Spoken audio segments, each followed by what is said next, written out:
Yes, and it's a good morning from the studios in Brisbane. We'll carry on. Something just flicked up on my screens here. So without further ado, looks like the stream was deleted on Facebook. Obviously, the subject is too hot to handle. Anyway, so without further ado, I'm going to hand it over to Elise. All right. We're already causing trouble here. So welcome everybody to Dreaming the New Dream, the US version. Today we have Lily Nova. She's an ET contactee, an author, and also an awesome cosmic mentor as well. She has amazing stories to tell. Lily, welcome. I would like for you to give us kind of your bio. I don't like to read bios. I like for people to connect with you directly on, how did you get to where you are today? For sure. Thank you so much for having me. First off, it's an honor to be here. Where do we begin? Well, so I'm a cosmic channel, a contactee, a UFO and space photographer. And I have a very active YouTube channel where I share different cosmic insights. And my journey really began back in 2020. A lot of people woke up in 2020, like a lot of things. That was kind of a big wave that came in. So I was open to other life, but I had no idea. That it existed. And I came face to face with, I'd say, probably countless craft now. But my first experience started back in 2020. It was November 17th, 2020. And that's in the middle of lockdowns. The world's kind of on pause at that time. And I had turned to space photography. I became very passionate about it. I became obsessed with the night sky. So I was out there basically every single night photographing. And you can see some of my photographs. Well, maybe I'll share some of them of my space photography that I've captured. But a few months being into that, I had my first UFO encounter, and it was a very, very close encounter. I had stepped out on my front porch, and I looked up at the night sky like I always did, and I locked eyes with this hovering craft that was hovering over the neighborhood. And it was a big, bright light just hovering in kind of a circular motion. And then a second craft appeared much closer, and this one really, this one was, if anybody saw this, you would be shaking because it was just so mind-boggling. I started shaking. It was a diamond-shaped craft. And at the time, UFOs weren't in the mainstream. Now they're in the mainstream. But this was right before it started hitting mainstream. So it was this diamond-shaped craft. It had a row of red lights and a row of blue-green lights that went across. And it went up, down, side to side very quickly. And then it flew straight towards me and went above my head and then vanished. And they definitely were communicating with me. They did not appear by accident. They showed up basically to say, we are real. Hey, and look what we can do. They did some maneuvers that none of our craft could do. And so that really turned my world upside down. They gave me about 2 months to integrate that. And then I started seeing UFOs everywhere. I had my camera with me all the time. I have a Nikon DSLR camera, so a pretty nice camera I was shooting space photography with. So I began documenting these UFO experiences because I became very, very curious, and they seemed to be communicating with me like they wanted me to film them. And they would even show up in the background of my videos sometimes, or they would show up just randomly, like they literally were just trying to jump in front of my camera. And so I became fascinated, and a communication with them developed. They took me down a spiritual path, telepathy. I began having telepathic contact with some of the beings who are operating this craft. And that's really how it started. And so much has happened since then, but I'll pause there to see if you want to deep dive into any of that further. Well, that's funny because you You're already reading my mind telepathically, but the first question that came to me, and it's always a question that I am interested in, is when you first heard, did you hear something, or is it your own voice saying something? Like, what, take us through like that first like contact through your head. Like, what does that look like? Yeah. So the very, very first one, they interacted to my thoughts. So my thoughts were that very first one, that large diamond shaped craft that was just a few houses down, right there. I saw it and I'm thinking, oh my God, what is this? Am I really seeing this? What could this be? And it instantly, as I had that thought, it moved side to side very quickly, like this, jink, jink, and then up, down, and then started coming straight for me. And I knew it's a weird thing. It's like it was responding to me, responding to my thoughts to show me, no, this is otherworldly. This isn't anything that you can imagine. This is different. So that's one example. They were interacting to my thoughts. So that's kind of how the communication began. So they would move around to my thoughts and I would get a feeling. It wasn't necessarily like a voice in my head, but as my contact experiences progressed, then I started hearing more. It's like it started to activate extrasensory perception. So a lot of the time telepathy comes in as more of kind of like a thought, but it's a thought that doesn't feel like your own. It's a very clear, kind of like neutral or even loving thought from something outside of yourself. They call these kind of like downloads too, where suddenly you just have like a whole packet of understanding, is basically how telepathy works. It's not always in words, but sometimes they will use words, these other dimensional beings, just to communicate with you. But it more comes as a whole packet of understanding, a realization, and more of a feeling. As my extrasensory perception was activated through these contact experiences, and then I would later find that a lot of people who have experiences with UFOs, they activate psychic abilities. Similar with like near-death experiences, they come back and then suddenly they can feel energy, or they can see energy, or they can even communicate with other beings. That's what began to happen as my experiences progressed. So I began experiencing telepathy in a visual format as well. So they would send me kind of like a vision that would come, almost like a little movie that would play, and I would get a whole packet of understanding, like they were showing me things. The messages didn't necessarily come in words all the time, but sometimes they do. Hopefully that makes sense. Yeah. Well, my abilities are claircognizance, so I have knowings, and I've always wondered, that like, is it just like a no? Like, so did you, before they came into the picture, did you have any like a knowing? Like, was claircognizance already a part of your life, like as far as your intuition? Yeah, I think I had stronger intuition than most, for sure. Okay. I wasn't having any crazy experiences, but looking back, I was definitely more intuitive. And sometimes it would come out in my artwork too. Like I grew up drawing. I wasn't an athlete. I was an artist. I would draw a lot. I would write. And looking back at the first thing that comes to mind is I was painting this pyramid with like the galaxy behind it before my big awakening, a couple of years before my big awakening.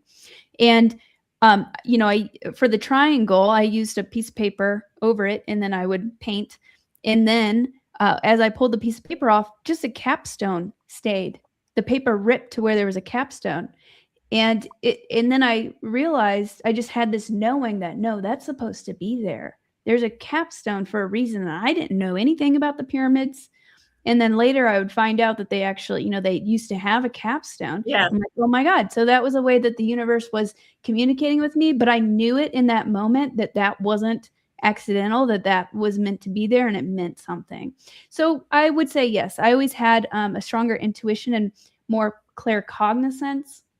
But as my UFO experiences began, then I started receiving more clairvoyance, visions. I began seeing visions. So that's what really activated. That's my strong suit. So I can see, and I can even see being standing there right now. Sometimes I'll even see an example, like since I've been living in Sedona, especially, or if I go to Mount Shasta, which I go there each summer. Those are like, big portal sites. There's high strangeness. The veil's very, very thin. There's a lot of activity there. I'll be sitting there. This happens with Sasquatch as well. And I'll see an energetic signature with my eyes open. It's like I'm seeing, it's a frequency match also to where I can see them. I can perceive them. Not everybody can. But yeah, I can see them with my eyes open sometimes too. It's like their frequency is just a little bit different. So they're hidden from most people. But if you fine tune your perception and if you raise your frequency, you become more of a match to be able to perceive that. And besides that, I get visions, like I was saying. So I wasn't receiving visions before. Now, if I close my eyes and I tune in, I can see a vision. And that's a big way that the universe communicates with me. Or I'll see a vision sometimes I'll see on a craft, like I'm projecting my consciousness there. I didn't have that before, but I also never practiced with it before. It was really activated through my experiences. Okay. So then once that happened, what came next? I spent a lot of time documenting them with the camera at first. The first year was very much about going out and learning how to initiate contact with them. They were teaching me how to initiate contact with them. So I basically had a meeting with them each day.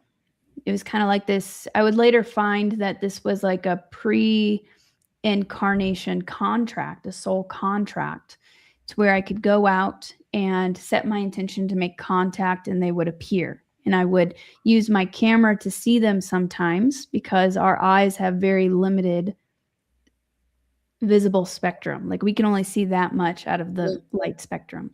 And the camera can pick up more. That's why you see even on ghost hunts or ghost shows, they'll capture these orbs or apparitions, things like that. So the camera can pick that up. So I would go out and I would document these orbs or these ships that would appear or these kind of like plasma type craft that would appear. And that was so exciting to me. At the time, I needed that physical evidence. Yeah. I needed that. And then it progressed into more of a psychic communion with them to where I still see craft, but it's not all about the evidence because I know that they're there. I can sense them more easily now, and I don't really need the evidence as much. Although I love it whenever they show up. That's always exciting because like, it's real. They're here. Yeah. But that's really what it was. It was learning how to make contact with them. They would teach me things. They taught me about the law of attraction, which I was shocked that extraterrestrials were teaching me the law of attraction. They were teaching me about vibration, how the universe works. They started teaching me. So during these meetings, while I'd film them and go out with the intention to make contact, I would start getting these downloads. And they would appear to say, yes, that's it. Or they would, and I would get this telepathy that went along with it. They really taught me how to raise my frequency, how to interact with spiritual guides, with these galactic beings. I started seeing angels too, fairies. Sasquatch would come a little bit later, but I've had interactions with Sasquatch too. And anybody can do this. It's not reserved for just one person. So that's really a big part of the training that they put me through, how you can fine tune yourself to be able to have these very profound transcendental experiences. They taught me about healing myself, how I can heal myself, how to heal others. I've never taken any formal training on any of this. I've just followed my intuition and guidance from, my guides are from these beings and then my, higher self as well, just how to do these things. Like, for example, I started getting into singing bowls. They said, okay, start doing singing bowls on YouTube every Sunday. And that's how I started off like 5 years ago. And I would host these meditations and to help people get into a transcendental state, we'll say. to where they can fine-tune their perception and have experiences through which can bring healing or activation of other gifts, removing blockages, even seeing past lifetimes, meeting their star family. So they trained me how to do all of those things. And the example that came to mind was I did a session on somebody and I was doing the singing bowls, and then I heard a voice say, use your hands. So it was an in-person session. So then I was like, oh, I'd never done that before. So I was like, okay. So then I just went with the flow and started using my hands over their energy body. And I just went with whatever I was being guided to do. And it was actually my mother I did this session on. And afterwards, she's not really into this thing, but she's open. She'd never gotten anything like that before. She was crying by the end, and she sat up and she's like, I couldn't even tell anybody what just happened to me because they wouldn't believe me. And what she explained, what she felt and saw during that session, it almost sounded like she was on a psychedelic trip. And she had a lot of major breakthroughs. She saw like her life. She saw her and my dad and helped heal their relationship and helped heal all of these things just from a sound bowl session and using my hands. So I just kind of go with the flow and amazing things happen. Wow, that's amazing. And to give you a side story, I had the same thing happen to me when I was doing a quantum hypnosis session. Yeah. They said, put your hands on top of her. And I was like, okay. So I put my hands over her. Yeah. And then what they told me is that they're not able to bring in the energy, and they're using our vessel to put their energy through our vessel to heal the person. So it's so powerful to do that. And it's so amazing. And the way that it has changed your life. I mean, completely, I can't imagine like 6 years ago, you were thinking that this is what you would be doing, right? Yeah, no, I mean, no, the universe likes to surprise you. I had just finished school and got my dietetics degree. So I was gung-ho set on nutrition and health. But then things just started to not feel aligned. And I'm like, I just got this degree. I was so passionate about it, but suddenly I felt lost. I felt like I didn't know who I was anymore. And then the UFOs started showing up, and it's because that was a stepping stone. In the health and nutrition, everything that I learned, I also feel like that helped me to be more of a clear vessel so that I could have these experiences. Because if you're eating fast food every day and you're not, paying attention to your health and you're eating all of these chemicals, then that can really bog you down and block you. So that definitely helped me to be able to have these experiences. But that was just a stepping stone. I would have never expected where I am today. No, not at all. Right. That's the beauty of it. I mean, because it really says that you're following your mission, and you're following, we're helping them help humanity, right? In our own way with, so thank you so much for doing that, because you could have said, no, this scares me. I'm not doing this, blah, blah, blah. So, I'm always grateful for the people that step up to do these things, because we can't say no, and we usually say yes. And thank you for saying yes and helping humanity with this. Thank you. It's a big deal. Yeah, I felt a big soul calling, even though most people would have thought I was crazy. A lot of people did think I was crazy, but my soul was calling so hard I can't even explain it. I just had to pursue it and see what came of it. It was also an amazing mystery. Like, oh my gosh, there's more here. We're not the only ones, and we have this potential. We can activate superhuman gifts and abilities. How exciting is that? Right. But it was scary and confusing at first. Well, I wouldn't say scary. I was always curious. I just felt so curious. My soul was guiding me. And if you'd like, I can share a little bit more about kind of the Starseed mission or who these beings were, that might help bring a little bit of Yes. context. So that was my next question. So tell everybody about what happened as you went through and found out who they were and all of this, the rest of this story. Yeah, certainly.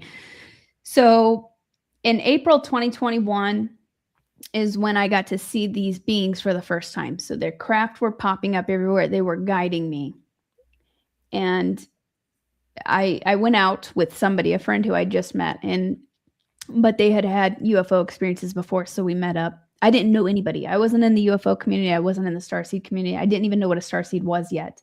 So I'm like, oh my gosh, somebody else has seen them. I need to talk to somebody who can relate.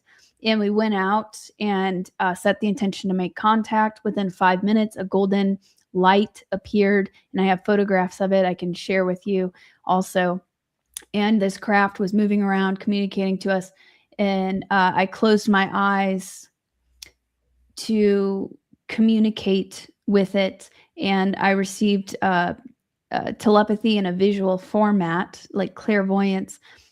And the beings, so I got to see the beings for the first time. And these beings had light blue skin and no hair, but they were humanoid. They looked very human. So picture me with no hair and light blue skin and a silver skin tight uniform on, similar to like a Star Trek is what it looked like. And after that experience, that's when telepathy really picked up. And that the female that I saw, so there was one female who was like kind of the main being, front and center, and then she had crew members standing behind her. This female, I felt a very strong connection with, but I didn't quite understand it at first. Later, I would find out that these beings were my star family, and that I was what's known as a starseed, and that there are a lot of starseeds incarnated. So these beings are actually us. They are family of ours. And a lot of the time, the beings contacting us are actually us from the future or from other realities. Mm-hmm. I would find this out later, but that being, her name is Talia, she told me that she was me from the future. So these UFOs that I was seeing was a version of me from the future coming back to wake me up.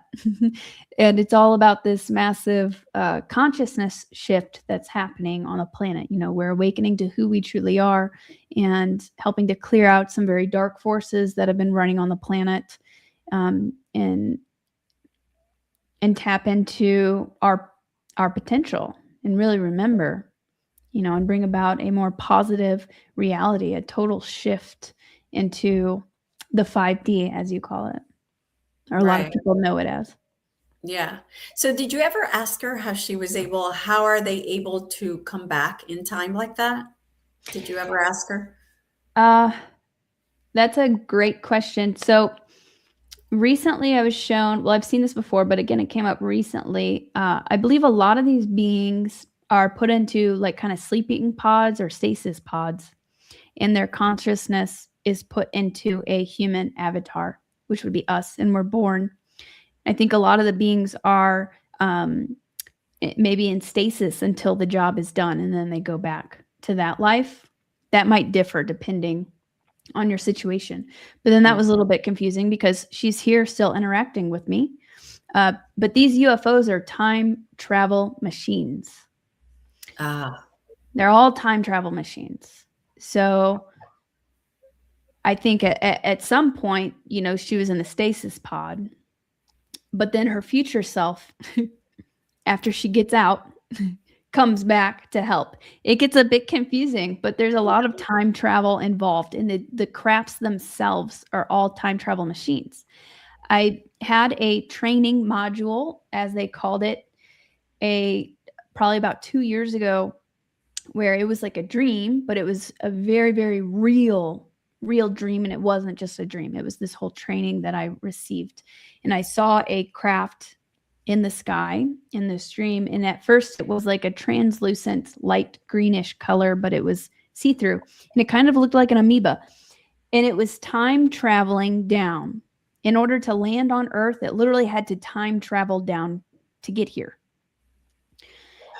And as it got here, then it became materialized.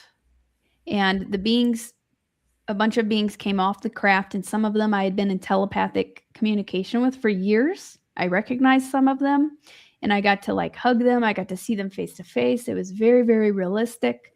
One of them was a Pleiadian commander. I call him Commander Z. The other one was a being named K. And a lot of them were Nordic looking beings, and they were just a bit taller than us. They were taller than us, and their bones were a bit bigger. They had to like hunch over to give me a hug. But that was one of the main takeaways from that, was that they're all time travel machines. So I think a lot of these beings are coming from a different time period to get to us. And what's interesting is that, once again, I was going to ask you about the pods, because I've heard that my body is in a pod as well, Pleiadian. So it's interesting you bring that up, because I was going to ask you about that. Well, and it's like the movie Avatar. Yes, exactly. Yeah, we're living in Avatar, basically. We are the blue beings. It's backwards. Like the blue beings are getting in the pods, and and here it's the opposite. Like the blue beings are in the pod and come to be human. So it's the opposite. It's quite funny. That's exactly. And so these beings, they can only do so much from the outside. So that's why there were certain volunteers and beings who volunteered to come in and incarnate through that transfer of consciousness to be able to make a difference from within, because we have to do it from within, and we create this ripple. Like each one of us, we carry this unique light. We carry a unique energetic signature, unique soul wisdom that we're helping to seed the collective with and shift the frequency of the planet. Yeah, exactly. Awesome. So when did you, I know that you also do remote viewing. So when did was that something you were doing before, or did that also come with this whole package of new psychic abilities? So I began training.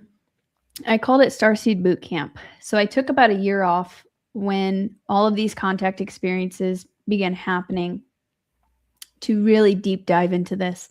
And I was instructed to begin meditating. And, it's like a muscle, even with meditation. Like sometimes you have to practice at it a little bit. It's not always going to be super easy at first. So I started practicing with stilling my mind and being able to access kind of the multidimensional field, the quantum field around us.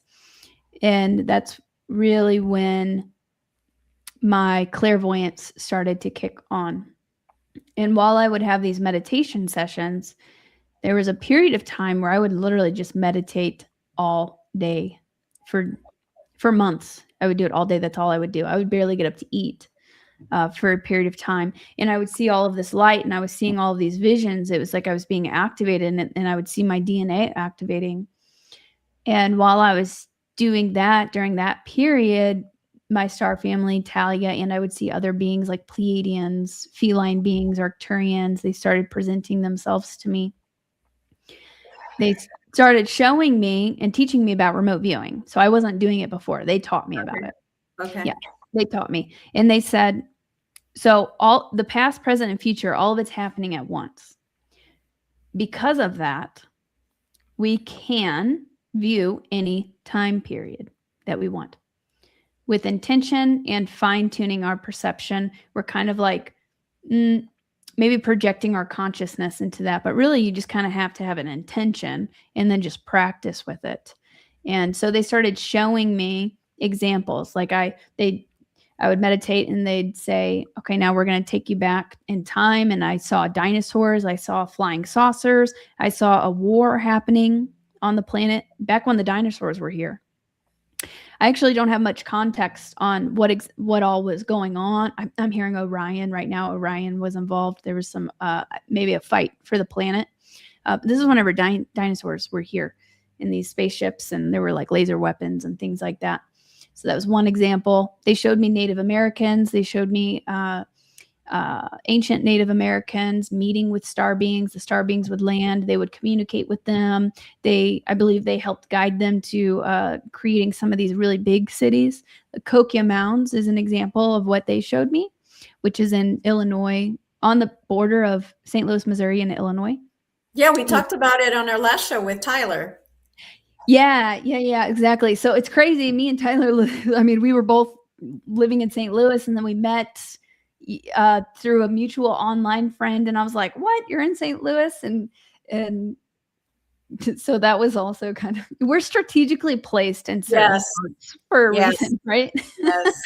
Yeah. So Kokia Mounds is a very special site, and I saw like a what looked like a starport underground there. I don't know if it's still active, but the ETs were using that back in the day, and they would land and they would teach the Native Americans certain things. And this is like the modern day Kachina, not modern day, but the Kachina, I think. The Kachinas are they're thought to be star beings in the Hopi tribe and in a few, the Zuni tribe, a couple other tribes. Yeah, Kokia Mounds is, and there's been. So Kachina, would that be, oh my God, what's the name of that god? Of the Aztec god? Not the Aztec god. It's really almost everywhere. Teotihuacan? Yeah, something like that. Yeah. You know, is that, do you think? I think he would be an example. Okay. I think he would be an example. You know, I have a feeling that might be the same being, a crowd that's visited multiple sites all over the place, and I think there's a connection with Thoth that could literally be the same ET who was going around helping restart civilization after the fall of Atlantis. That's kind of my perspective on it and the feeling that I get about it.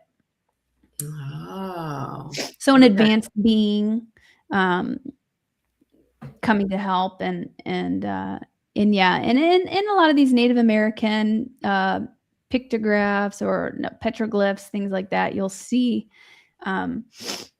certain beings that just look different. They might have elongated skulls or even antennas. I think there's tons of examples of extraterrestrial contact. Back then, it was safer to make contact with the people because we didn't have nuclear weapons. Yeah. So I think they were making contact with a lot of ancient civilizations for sure. Yeah, absolutely. So I think, is there anything else to add about your story? Because we can go and start seeing your videos on the beings, or not the beings, but the UFOs that you were seeing.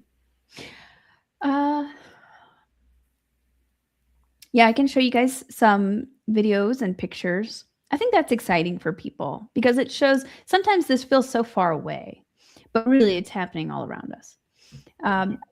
I think there's also kind of outposts all over the planet. I think there are ships in the sky that are just cloaked very frequently or all over the place. Yes. So let me ask you about something, Lily. Mm-hmm. I went camping when I first got my RV. It was COVID, and I got an RV, and I said, I'm not staying home. Screw that. So anyway, my first camping trip, the first one, I'm out there by myself, and I'm outside in the stars, and I'm like, all right, family, if you're real, if you're true, show yourselves. Mm-hmm. And maybe 5 minutes later, a shooting star goes by, and I was like, well, that could just be a shooting star. Let me, okay, if that was you, do it again. And then it happens again.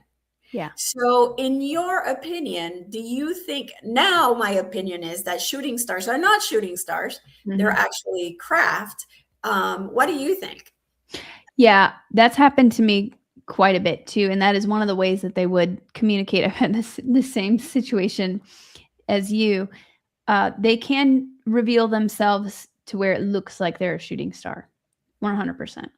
Okay. And that's a good way to experiment with this. Just go out and look up and ask for them to show themselves, ask them if they're here, ask them if they can show you a sign, and they might show you something like a shooting star. They might show you something like a flash. I've had them manipulate stars to where it looks like they're turning off and on, almost like a Morse code And I believe they're kind of sending a transmission to you through that as well, like a frequency transmission.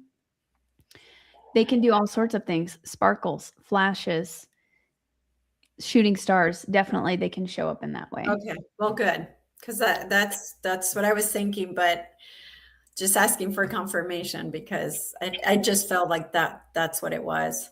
Yeah. Well, especially nothing is a coincidence. Whenever you ask and there's an immediate response, that is the universe directly communicating with you. And the more you lean into that, the more it happens. To where it can Yes. even be like, what even is this reality? It's so malleable. You know, it's so malleable. It's amazing the things that that can happen that just really defy logic. Yeah, absolutely. And I think your vibration at the time too matters because I have gone out there again to do the same and they have not come. They have not shown up, you know. Mhm. So I think another thing to add to this is also your vibration. What is it?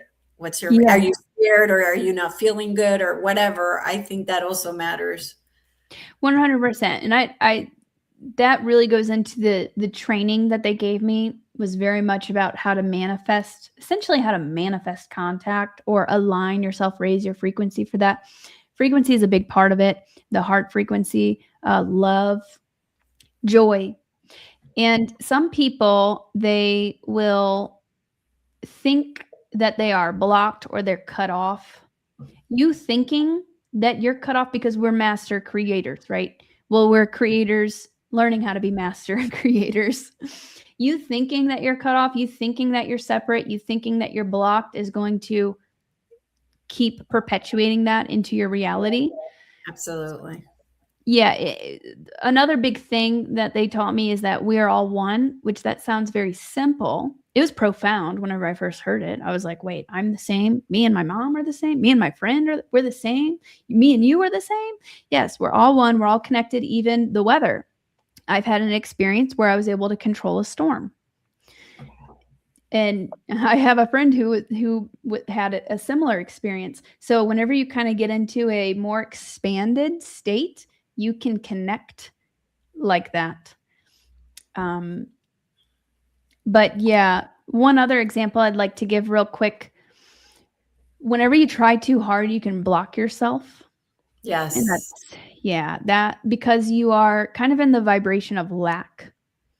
You're in the vibration of lack. You think you don't have it. You're trying so hard and you're really just like pushing it away. So there's a term, set it and forget it. Set the intention to make contact, ask to make contact, or whatever it is. You can apply this with anything that you want in your life. Yep. Even if you want to manifest more abundance, set that intention and then kind of leave it, go where the universe guides you. But if you try really hard, you're sitting out there and you're waiting for them to show up and you're like, you get upset. Your frequency starts to lower because you're like, well, where are they? They aren't showing up. Maybe they aren't real, or maybe I'm not special. Whatever may happen in your mind, that can really block it. But if you set that intention and then you even switch your focus to just enjoying the night sky or doing a little meditation or listening to some frequency music, relaxing, or even doing something fun, then as your frequency rises, they'll appear. Yeah, absolutely. Thank you for bringing that up. That is so very true. Absolutely.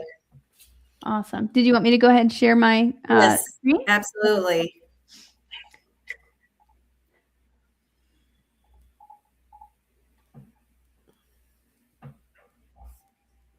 All right. Can you see this folder? Yes. Okay, perfect. So I'll just start off by showing Talia real quick. So this is an artistic depiction of what she looks like. So that's one of my main contacts, and she's from the Andromeda constellation. So technically she's me from the future. So that's one of the beings that I communicate with a lot and who first started appearing. I have a strong connection with the Pleiadians, and I just accidentally exited. What is you said she was Andromedan, right? In one of your other shows, I think you said she's Andromedan? Yes. Okay. Yep. Yeah, and this is the golden orb that she appeared in. This is an actual photograph. that I took. This is the first time that I saw her. So this golden orb or this golden ship appeared, but it was like a plasma craft. You can kind of see it looks more, it's like a plasma energy, and it was kind of moving. Their technology is different. It looks different than ours. It's not a regular light. It's kind of like energy moving within itself. It's like conscious light. And they projected into my mind. I was able to see onto the ship, and then that's depiction of Talia. Pleiadians, I'm sure you guys are familiar with them. They're pretty popular. Mm-hmm. And but there's different kinds, right? Because as far as I know that some of the American Indians are Pleiadian, but they're short and dark skin, like yeah. So there's different kinds of Pleiadians. Yeah, actually, since I moved to Sedona last year, I actually had a whole recall, past life recall. I've had past lifetimes here. And that's why I was drawn to this area. And in this past lifetime, I saw a child. I think she did have blue eyes, though.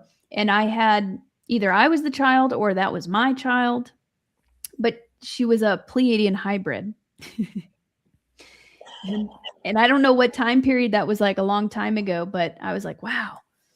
Yes. So, there's a lot of Pleiadian lore or Native American lore about them having connections with the Pleiadians specifically. Yes. So yeah, there's different time. They're not all Nordic looking. Yeah. So this is a photograph of me where I would set up my camera, and I would go in front of the camera and I would ask them to appear. And I had my camera set on a time lapse where it was taking photos every other second. And so I sat and I started setting my intention to call them in. I asked them to appear, and this craft appeared and hovered in the sky for a little bit. I caught it in 3 photographs. I'll show you another one that's cleaned up a little bit. Here it is, cleaned up a little. And it's strange. You can see it's moving pretty fast. It kind of has like tracers, and there seems to be like an orange window, but it's strange. That's not a normal craft. So here's one of the pictures I was able to capture. I'll show you guys kind of a side by side of how it first appeared. So the first photograph I caught it looked like this. Just kind of a little blob. Like it was first starting to come into the frequency. What's that? Into our reality, right? Like it's appearing into our reality. Exactly. It was just starting to manifest into our frequency bandwidth, I'm hearing. Okay. And so it kind of just looks like a little smudge, a little blob. And the next photo, it is more physical. Looks like that. And then in the next photo, it moved. Originally it was there. Now it's there. So it's moved over slightly. And its shape has even changed a little bit more. So this is a strange looking craft. It almost kind of looks like a shark. I don't know. You know what I mean? Like it's kind of, it's an interesting shape. Maybe like not a regular triangle, but it almost kind of looks like a little like a scout ship. Right. Yeah. A small scout ship. It's not the typical flying saucer. So there's all different types of craft. So when I had a MUFON investigator, you can see there it is there, and then it moves up there. And then it was only in those 3 photos, and then it disappeared. But a MUFON investigator investigated it, and he said it was an anomaly. He said also he noticed that there was a 7-year time difference within these photos. Suddenly, my settings on my camera changed. 7 years.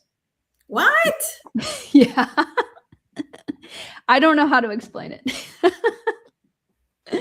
Well, that's really interesting. I know. I think I really need to spend some time focusing on maybe even do some regression work on what all actually happened during some of these encounters that I had. Wow. This is another one taken at the same park. And I did the same thing. I set up my camera to take photos every other second. And then I started walking in front of the camera. I asked them to appear so you can see me. I'm walking over and then I'm looking over here. And in just one of the photos, these two, they look like black triangles. Wow. Appeared. And it appears to be like a tear in space-time or a portal or something strange happening right there. And yeah, this was only in one of the photos. So it was literally only there for a couple of seconds and then they vanished. Because in any other thing you would have seen it moving across the screen through the different photos. It just blipped in and out. So they would just kind of dip in and out quickly to pose for the camera. And then, Right. Yeah. Yeah. Awesome. Yeah. So that's another strange one that I've captured. I have, what about the video that you were showing? I think it was on your last video on your I channel. showed these two. Here, I can share a different way so that you can hear I'll share it a different way so that you can hear the audio. Yeah, I just recently showed all of this on one of my streams. I'll show this one first. It's very short. I used to live stream and teach people how to make contacts, and I would live stream the sky with a camera. This is it appears as a translucent kind of amoeba looking thing, similar to what I saw in the dream, where at first it was a translucent amoeba, and then once it landed on Earth, it became physical. So so I'll show this one. It's quick. Direct my intentions out here, and you all can do the same to connect with any cosmic beings. And ask for a sign. You see it coming up on the left. And also set the intention out that you are open to. Oh, what is that? You guys, did you just see that? And it zooms in and so you can ask see for a sign. And also set the intention out that you are open to. Oh, what is that? And also set the intention out that you are open to. Oh, what is that? That's so cool. Yeah, it's interesting. They appear in many different ways. And then I'll share the other one that I got at Bradshaw Ranch. Working with me whenever they Bradshaw Ranch here in Sedona. It's kind of like what's the other famous ranch? Aseti? No, not East, but kind of though. There's a lot of activity. Skinwalker. Yes. Skinwalker. That's in Utah. This is known as like a massive portal. There's a lot of energy going on here. So back in September, this past September, I got the feeling to go to Bradshaw Ranch that night.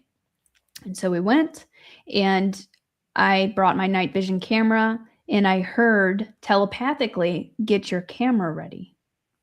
And so I'm like, okay, they kept saying it, "Get your camera ready, get your camera ready." So then I set up my camera, and then we had a parade of different, they're kind of a little bit farther away, but we get about like 7 or 8, maybe 10 craft that appear that are going in different directions. They do different formations for us. So I'll go ahead and play part of this. To "Get your camera ready." I was like, okay.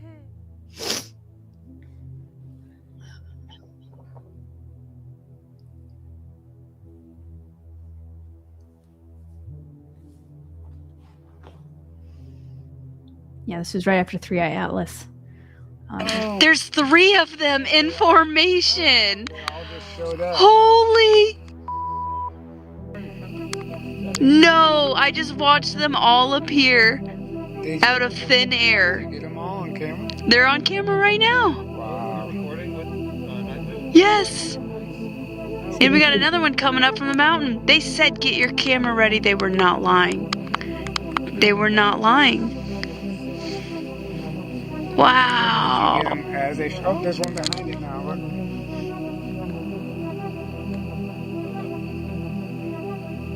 Oh, there's one coming. Whoa! What's happening? There's two down low.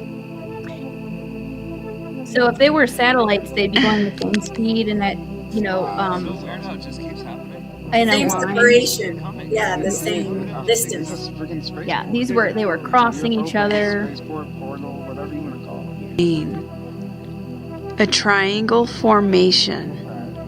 And I. They're not crossing each other.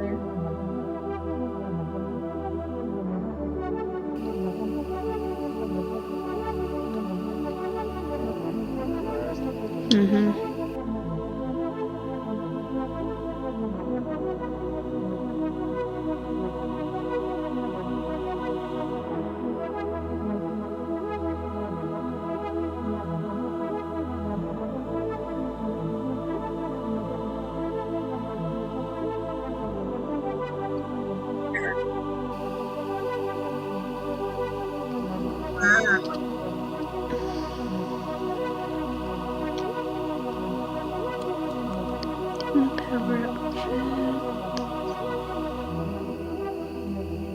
I mean, they just keep showing up. Look.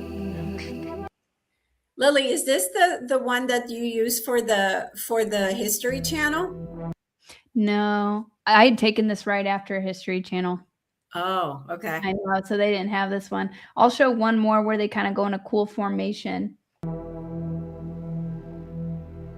We got another triangle formation. Oh, there's 4. Wow, look at that. Whoa! 5. Those ones are pretty bright. Gosh, look at all those lights. That is amazing. Whoa! Look without the night vision. Whoa! That is amazing. Camera was on for that too. They're just. Oh they're my not slow. gosh! It looks cool on the really camera, are. but it was even cooler. That is so awesome. Yeah. I mean, I'm impressed. And near the end, I show. So this is somebody's long exposure photograph, so you can see kind of how they were moving.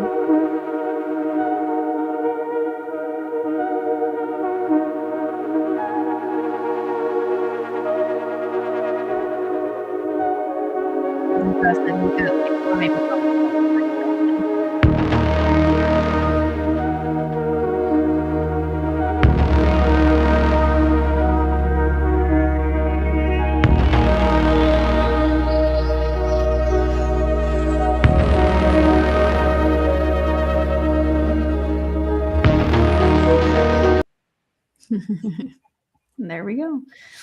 That's so exciting. Oh my gosh. So if you guys want to see more, I know that that Lily has her History Channel video on your YouTube, right? Or your website. Your website.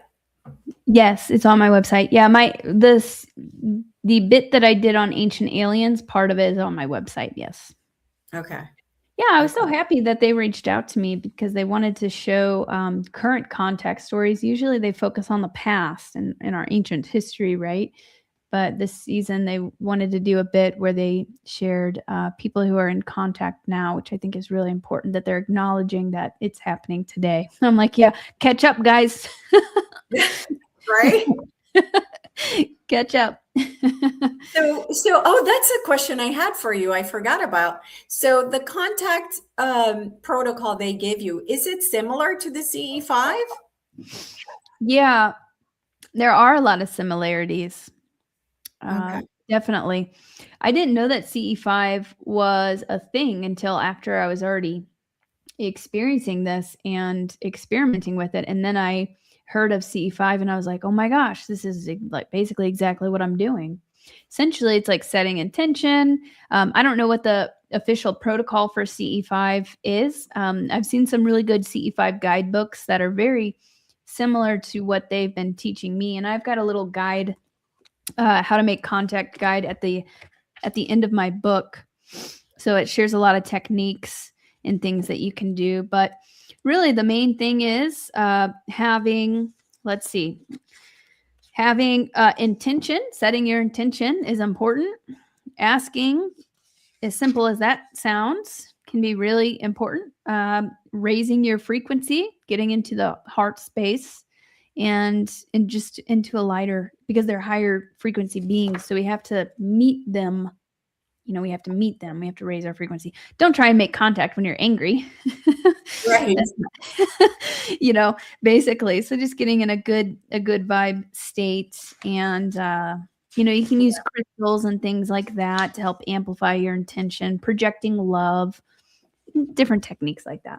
Yeah, that's huge. That's huge. In CE5 though, they use this sound. It's like a really weird, like this sound that you're supposed to play on a speaker. Yeah. And you're supposed to imagine like where you are to show them, like first you show them like the earth, and then you show them United States continent, and then you show them Florida, and then you show them where in Florida, you just like mentally show them this. But I don't know, I've always felt like playing that sound is kind of like, nah. Yeah. I don't know if I hear that. Yeah, I don't think you necessarily have to do that. I would play frequency music sometimes to help me get into a heightened state, but like frequency music, higher frequency music. Yeah, I don't really do like the sound or anything. I think I've tried it like once or twice. One time it didn't work. The other time it did work, but I think it wasn't because of that sound. It was because of already my connection and in what I was already doing. But I don't know how I feel about just inviting random extraterrestrials in. I like to set the intention for your star family. Like, we're not showing the mothership of, whoever, some random species, exactly where we are. I think what is safer and probably more effective is just to set the intention to make contact with your star family. Of the highest love and light. You already have a connection with them. So you don't have to go out searching the universe to invite random extraterrestrials back to your house. Absolutely. And also using your intuition as well. Like sometimes, they're going to want to be contacted in different ways. If it's a different family of somewhere else, who knows? But now that you brought your book up, tell everybody about your book, what's in it and where they can get it. Yeah, sure thing. So my book is my contact experience so it's called Contact, an incredible true story of contact with beings from another world and spiritual awakening. So it takes you through my beginning experiences, really detailed of the things that I experienced, how the communication with them developed, how they appeared. I've got pictures in it too, depicting my experiences so you can get a visual for it. All about the Starseed mission. It has a lot of photographs, how to make contact, how to connect. I've got a little bit of I've got a lot of information on like the third eye training and the Starseed boot camp, the set of the guide that they gave me for how to become a better version of myself, how to remember more of who I am, my cosmic origins, how to activate my DNA. So I catalog all of that. So it's a book. It's a great story, but it's also a guide for you to learn to cultivate this for yourself. And then at the end, there is a how to make contact guide and also a common ET races and star family types. So it goes into that too. So it can kind of help you identify with that. And then I've got QR codes in the book as well that lead to different meditations, different techniques and things like that. So it's a very interactive book, and that's available on Amazon. It's also available in an ebook and an audio book. And if you get the audio book, you can email me if you want to get all the QR codes. I can send you a PDF file of it. Oh, okay. Fantastic.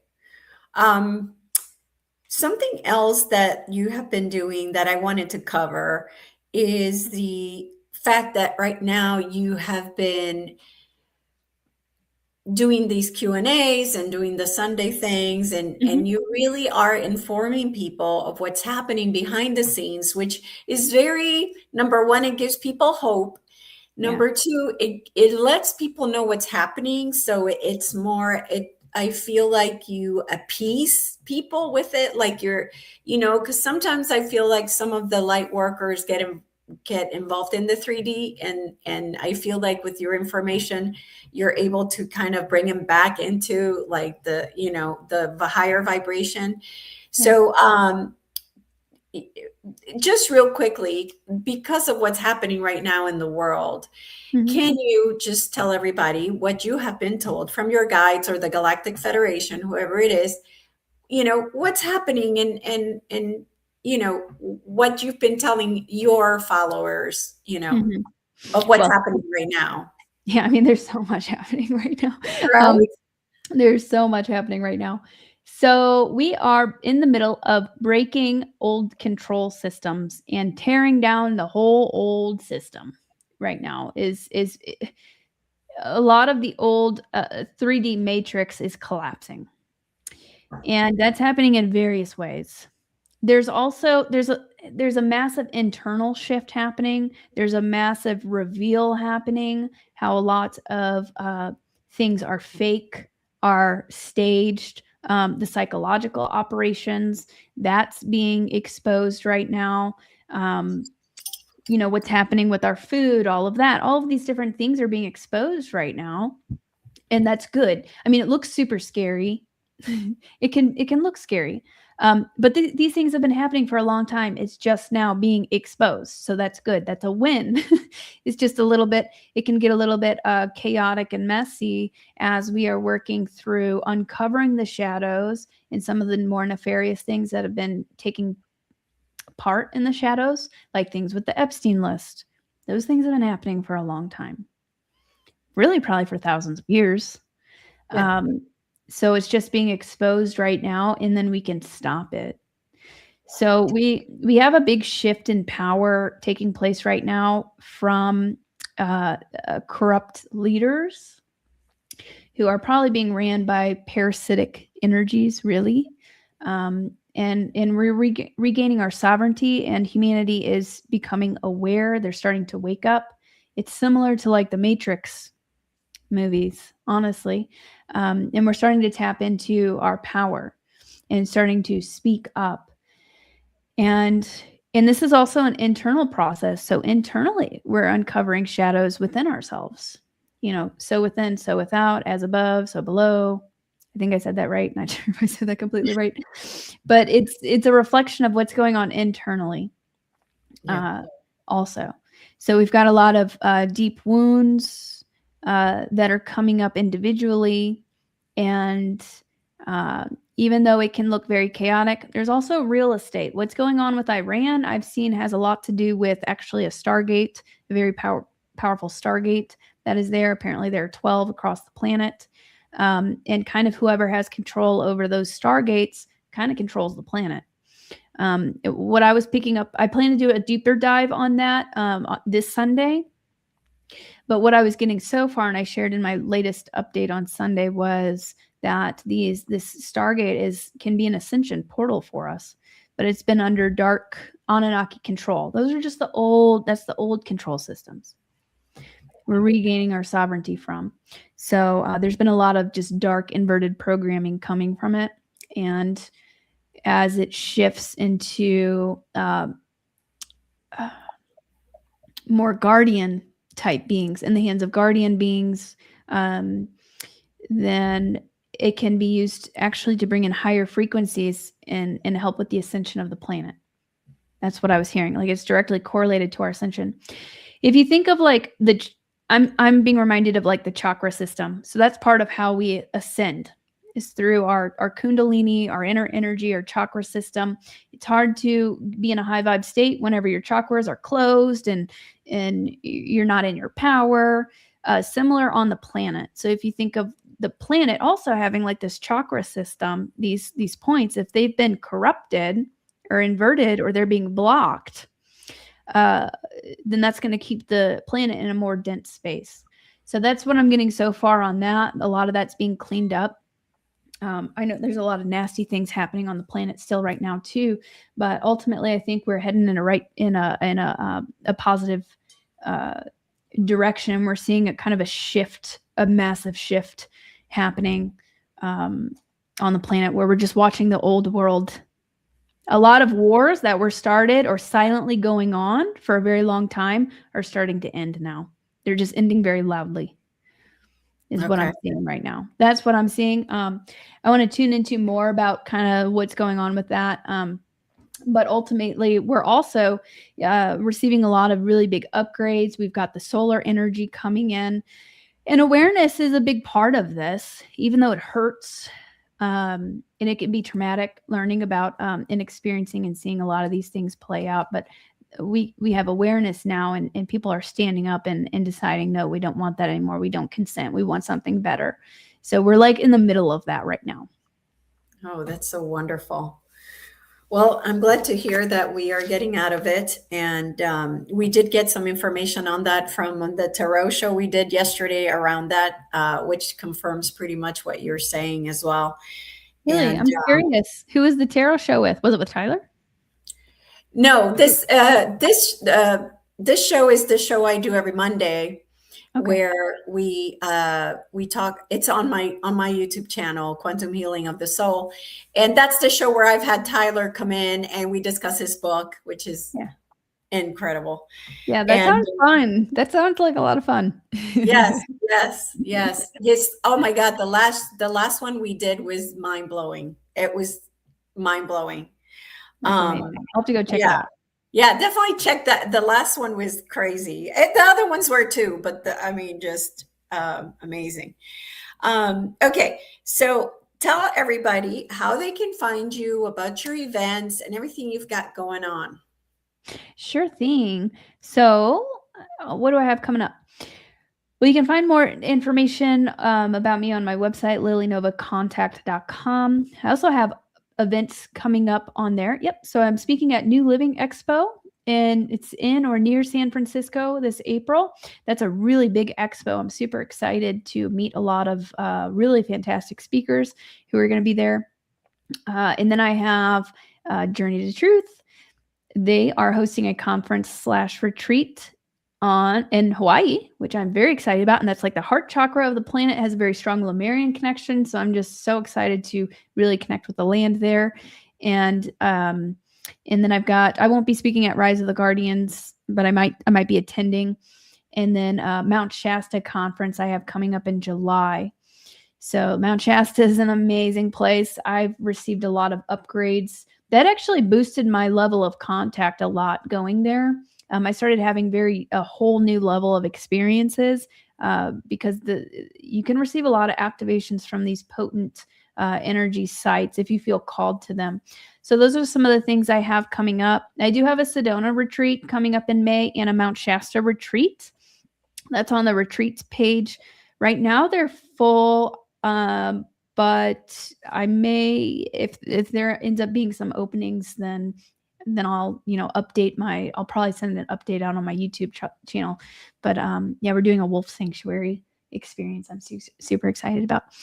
And besides that, I've got different workshops and healing sessions. I've got a psychic development workshop available on my website. I've got a deep chakra healing session. I've got a cord cutting, ancestral healing and karma clearing session. I've got a DNA activation workshop with an hour-long meditation at the end to help you activate your DNA. So I've got tons of fun resources.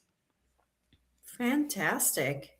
Is there anything else that you want to mention that we have left out, or are we good for today? I think we covered a pretty good amount.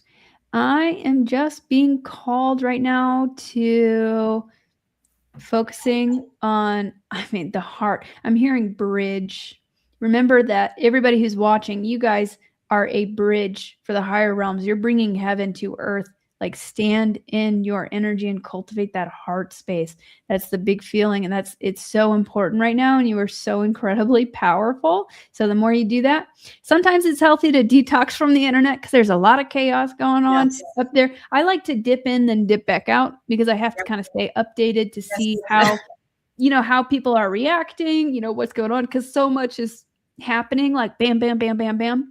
But it's healthy to take a step back from that. Don't get too caught up in that. Don't, your inner peace is what's most important. But yeah, I'm just being called to to remind you guys that you guys are a bridge for these higher frequencies coming into the earth, and you are incredibly powerful. Beautiful. Thank you for that message. Just so grateful. So Lily, thank you so much for being here. Really, I'm just so grateful. And I hope that you know, that people take the message seriously, because it's serious. We really, this is the time we came for. Yeah. Right? To anchor the light when the chaos is going on the outside. Yeah. So please check out Lily's website and support her in any way that you can. Lily, I will see you in Tyler's conference. So You're going to be in Hawaii? Yeah. Yep. Oh, nice. Awesome. Cool. Yep. So I'll definitely get I'm excited to meet you. Yes, absolutely. So everybody, thank you for being here. Please share the video if you can. We really need to get to as many light workers as possible and unite. Yes. So again, thank you so much, and we'll see you on the next one. Take care, everybody. Thank you. Bye-bye. Yeah, very good. Thank you for your time, Lily. Really appreciate it. Yeah. Thank you. Very good. Appreciate it. All right. Oh, sorry. No,